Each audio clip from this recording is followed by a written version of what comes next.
Fish కర్రీని ఒక్కో ఏరియాలో ఒక్కోలాగా ట్రై చేస్తారు. కానీ మా ఇంట్లో మా అమ్మమ్మ మా చిన్నప్పటి నుంచి ఇలాగే చేసేవారు. చాలా బాగుంటుంది. ప్రాసెస్ ఏంటో చూపిస్తాను.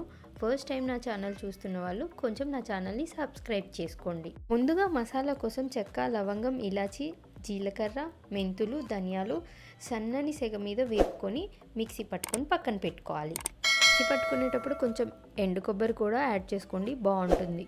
వాముని వేపుకొని ఎల్లిపాయలు వేసి దంచి పక్కన పెట్టుకోవాలి. ఇదే మా కూరలో మెయిన్ మసాలా అన్నమాట. ఉల్లిగడ్డలు ముక్కలుగా కాకుండా ఇలా పేస్ట్లా వేసుకుంటే కర్రీలో గ్రేవీ చాలా థిక్ కన్సిస్టెన్సీలో వస్తుంది. ఈ ఉల్లిగడ్డల పేస్ట్ రంగు మారిన తర్వాత అల్లం వెల్లుల్లి పేస్ట్ వేసి పచ్చివాసన పోయేంత వరకు ఫ్రై చేసుకోవాలి. మిశ్రమాన్ని మంచిగా మగ్గనిస్తే గోల్డెన్ బ్రౌన్ కలర్ వస్తుంది. అప్పుడు టమాటో ప్యూరీ వేసుకొని అందులోంచి ఆయిల్ సపరేట్ అయిన తర్వాత 1/2 టీ స్పూన్ పసుపు, 2 స్పూన్ల కారం వేసి బాగా మిక్స్ చేసి మసాలాల్లోంచి ఆయిల్ సపరేట్ అయిన తర్వాత కడిగి పెట్టుకున్న ఫిష్ ముక్కలు వేసి ఈ మసాలా అంతా ఆ ఫిష్కి పట్టేలాగా కోట్ చేసుకోవాలి. బాగా కలుపుకోవాలి.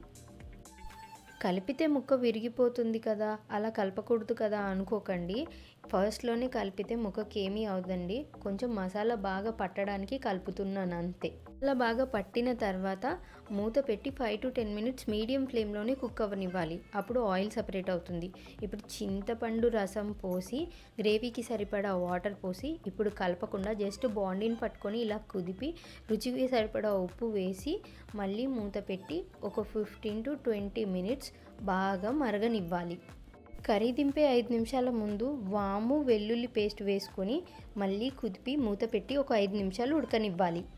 గ్రేవీ అంతా చిక్కబడి ఆయిల్ సపరేట్ అవుతున్నప్పుడు ముందుగానే మిక్సీ పట్టుకున్న ఫిష్ మసాలా వేసి కొత్తిమీరతో గార్నిషింగ్ చేసుకుంటే ఫిష్ కర్రీ రెడీ అయిపోయినట్టే. వేడి వేడి అన్నంలో చల్లటి చేపల పులుసు వేసుకొని తింటే చాలా బాగుంటుంది. రెసిపీ కనుక మీకు నచ్చినట్లయితే ప్లీజ్ లైక్ చేయండి అండ్ సబ్స్క్రైబ్ చేసుకోండి కొంచెం నా ఛానల్.